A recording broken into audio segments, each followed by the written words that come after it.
But knowledge is not power. Knowledge is a potential power. It becomes power when you put it into practice. What you think is possible is what becomes your reality. If I'm giving you all these skills, but deep inside your mind, you are thinking that it's not possible. Would it be possible? No. So the first thing you need to do is to change what you think is possible. Number two is motivation. So come up with motivation. What do you value? Is it money? Is it fame? Is it position? Whatever you want, attach it to the public speaking, because public speaking is a vehicle that will take you to what you value in life. So if you don't come up with motivation, it won't work. Prepare your speech, because it could be good.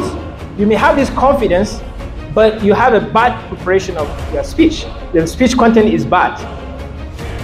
And say, okay, we can see somebody with full confidence, an orator, but the content is empty. So how do you prepare the speech? For you to prepare your speech, the first thing you need to do is to identify your audience. And because how you speak to certain audience is different from how you speak to others. The first thing you need to do is to develop the audience persona. What I mean by audience persona is to group all the audience and form them into an identity, into a person. It's like a group presentation of your audience. So imagine the whole audience as a single person, and how do you talk to this person? So you have to sum up. So like you here, what do? I can imagine all of you like Akachiku, and then if I can speak to Akachiku, then I can speak to all of you, right? So the first thing you need to do is to develop the audience persona before you start putting down the speech, because the content of the speech must be compatible and fit to their audience. Why are you talking to them? What do you want to change? At the end of your speech, your audience should what? With what? So you have to come up with answers to this. What are the objectives of your speech? Are you to persuade, to inform, or to inspire? What are you doing? Meetings.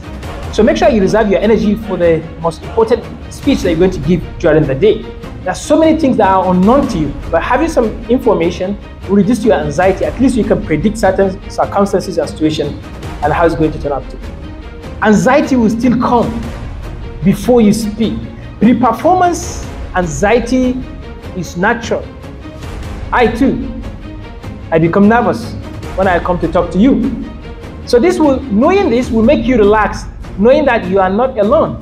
It's human for you to have this kind of nervousness before you speak to people. So I'm going to give you some quick tips on how to avoid this pre-performance anxiety. Show up early, come to the venue on time, meet some people in your audience, and share a few stories with them. You realize that you are creating a bond of friendship, a relationship with your audience. They are no longer scary because you already met them. So you forge this kind of bond with them, and you need to start seeing your audience as individuals, not as a large crowd. So I'm not going to imagine you in a large crowd, imagining you as an individual. Watch your body posture, because how you stand, how you conduct your body can also influence your feeling. So I'm going to share with you some right body postures in this session, because some body postures make you more afraid and some can help you control your nerves. So some of the common bad postures in public speaking is people coming in to speak and they put their heads down, their shoulders down, and their hands down like this. Okay, I'm here to talk to you about public speaking. How do I look? Like very nervous, right? So, but if I'm doing the opposite, my head is up, my shoulders are open, and my hands are open, how do I look? Very confident. So, and my body will respond as if I'm enjoying my moment. And rehearsing your speech before the speech also reduces your anxiety. If you practice, you reduce this kind of fear, the phobia. And then these are some of the rehearsal tips I'm going to give you. So make your rehearsal as realistic as possible. You don't want to just close your eyes and imagine that you're giving the speech. You have to practice the speech. You have to, like football, you have to do the training. You have to do the practice. So the closer to the reality, the better. So practice standing if you are going to speak standing. If you are going to be sitting down, sit down and practice the speech. So you try to mimic the reality, the real moment of your speech. So rehearse with the cloth that you are going to wear to give the speech. If you are going to wear suits, practice with suits. on you. If you are going to practice with your t-shirts, then do that. Get an audience for your rehearsal. You don't want to practice you alone before the mirror, or just maybe one person, maybe you want to have a group of people. Because this audience will give you this kind of emotional energy than you doing it alone. Because anytime you have a group of audience, this kind of emotion is always different. So you want audience to practice with. You may want to record yourself, play back and watch yourself giving the speech. And then you might refine your speech again. Here I didn't do well. Okay, let me change it. Okay, rewind it again. Let's record it again. And then you watch until you get the perfect presentation. Okay, so now you are here. You prepared your speech. You prepared yourself. You've done all the things that you need to do to get rid of the anxiety. You are now on the stage. You've grabbed the microphone. You are about to speak. Now the starting. How do you start your speech? How do you do the opening of your speech? The first thing you need to do is to develop your credibility, because you have to prove to people you are worth listening to. And how do you do that? Your first words, your first sentences are very important when it comes to public speaking. So you have the first few seconds to convince your audience that you are worth listening to. Because listeners, your audience will check out in the first 1 minute of your speech if they found you not interested. Then how do you develop your credibility? Because people listen to someone they know that has credibility. So how do you build your credibility? Perhaps the MC can help you and say, this is Akachukwu. Akachukwu was the world president and has achieved this. Podcaster. He's a podcaster. He is this. No, I'm just exaggerating. I'm not just trying to be realistic here. I'm just trying to exaggerate. Yeah, so I can just say so many things.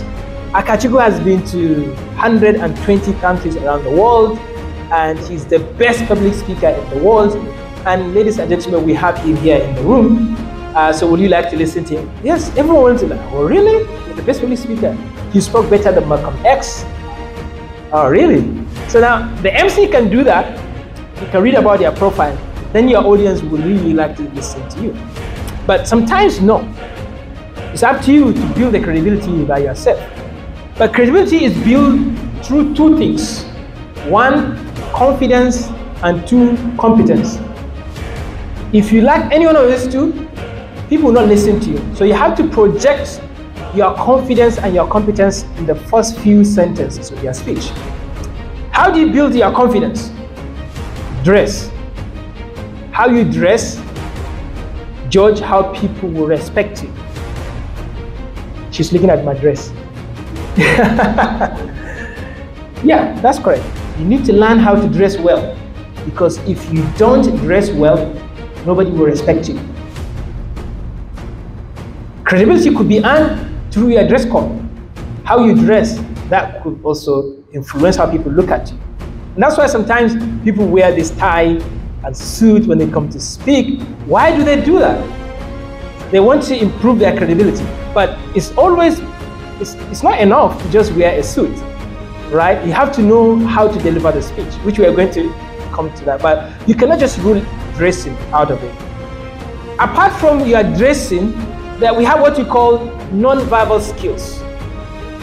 Before you say a word, there are certain things you pass to your audience without saying it. For example, I might stand here and smile. It's non-verbal communication. Maybe if I smile to you, maybe I'm showing the sign that I'm a confident speaker. So make people, or maybe if I do eye contact and I look at you, all of you in your eyes, it's a sign that I'm confident. So these are non-verbal things to show to your audience that you have this credibility and they want to listen to you. Then sound confidence. The first word that you're going to say, or sentences that you're going to say, need to be bold, clear, and strong. And then how do you build competence? Okay, I was given the certificate in the World Best Public Speaking Skill workshop, and I was the best candidate in that workshop. Or I have my PhD in public speaking. Oh, really, he's competent. So how do you link your experience or your background, or find a few key details in your background that relate to the subject matter. People need to believe that, hey, this guy is an expert in this area, because that gives you the legitimate power. Because people follow and respect people they think they have and the power legitimately. So it's not bad to say, to mention your certificate or your experience that gives you that kind of skills or knowledge to speak to the people about the topic. And I want you to start exploring the following openings. If you come to speak, try one of these options. Yes, so you have this confidence or the competence, but then you have to speak to people. Now you are ready, you have to begin the speech. So how do you use your word to grab attention of your audience? Immediately you grab the microphone. What do you need to do? I'm going to introduce to you what I call the cold open. The cold open strategy. The first thing, I want to tell you what not to do, okay? Avoid what one of my coaches say, hemming or hawing, okay? Or he said, you grab the microphone, the next thing you say, it is really my great pleasure to be here with you. You know, I'm not good with public speaking, but I think I will try. Thank you, MC, for this wonderful introduction. You know, skip all this. Skip all these things. Just go straight to the point, especially where necessary. So whatever you do, make sure that you have this kind of vocal variety. You go up, go down. You stretch where it's needed. You stretch some vowels, and you make some statement very bold. Vary your volume. You might want to start, ladies and gentlemen, my name is Ahmed Adamu, and I will tell you how to survive tomorrow, because all of you will die tomorrow. You see, from high volume to lower volume, right? So you can increase the volume continuously like that. That gives you the dynamic range. Or your emotional tone.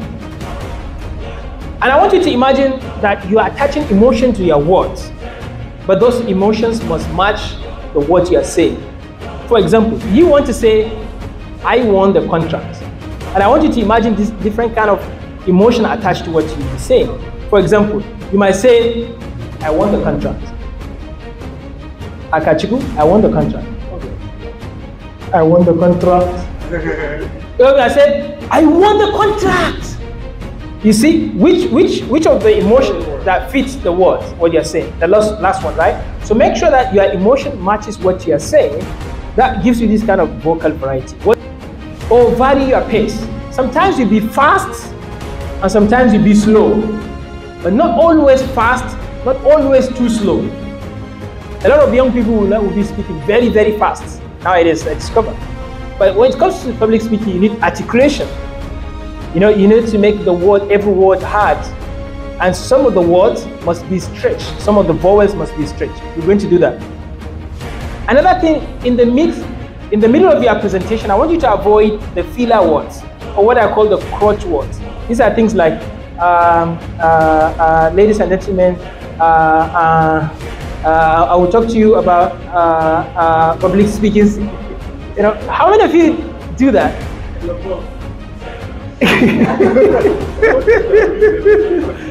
You know, it happens when the mouth wants to speak, but the brain was not ready. You want to talk very fast, but the brain is not as fast as you want to talk. So your mouth is open, but the brain has not sent in any signal yet. So you open your mouth, but the message has not come yet. So you have to wait for the brain to process it and send it to you. So you can take a breath and then wait for a while, and then the brain will send the information so that you speak, because it's deadly. Some people use word like well, you know, or you guys. And somebody came to my office and he was always using basically the reason why I'm here. Basically, doctor, you know, or like you know, somebody like that started, right? You know, somebody like that. Basically, I say anytime you say basically, I'm going to count it. I'm going to write it down, and I've given you the grace of only 2 basically today. So that's what that tells me anytime it comes. So being conscious about these filler words will improve your credibility. Yeah, so I'm going to share with you 3 steps to avoid filler words. If you do that, you could try a moment where you say, maybe somebody will count how many times you use your filler word, or somebody will clap anytime you use any filler words. Okay, so now let's try it in this class. So for the rest of this class, anytime you hear me say what do? You clap, right? So you clap. So watch out for this one. Watch out for my filler words throughout this statement. So I was just testing. This one is not part of it. It's part of the testing, right?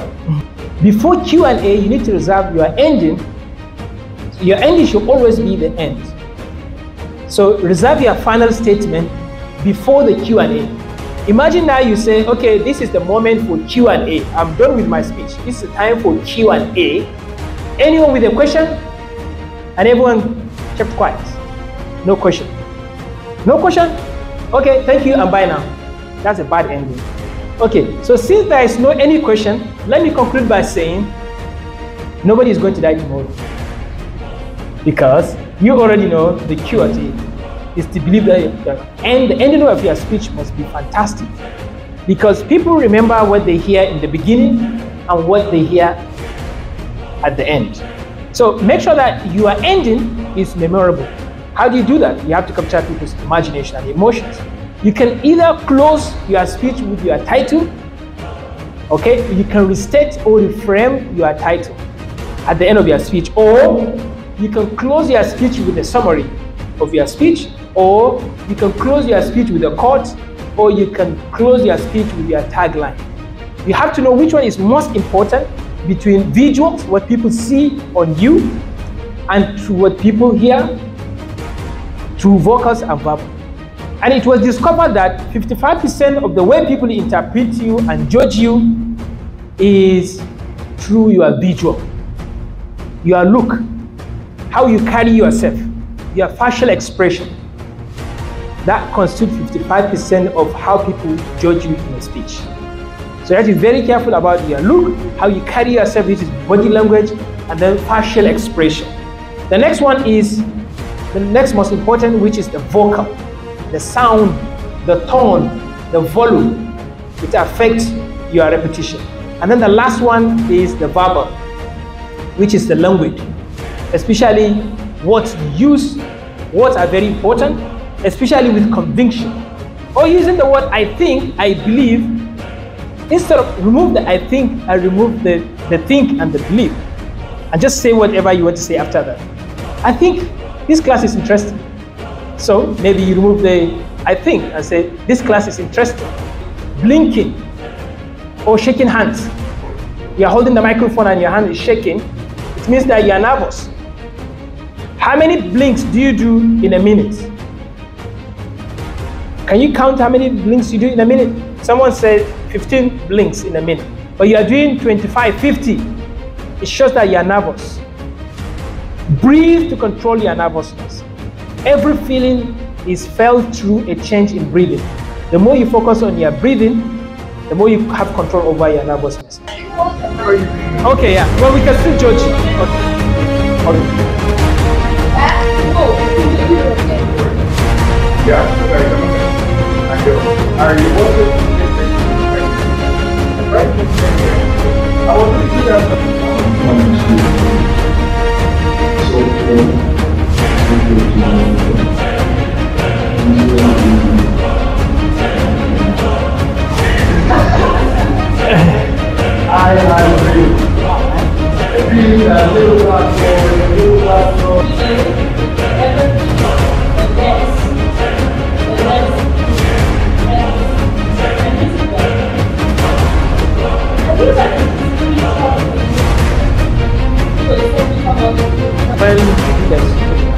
When she look at you and pass a message, all right? So you look at them and pass a message, and then, but I don't want you to do it in order. You spread it. Maybe you look at Chinedu, next one you look at.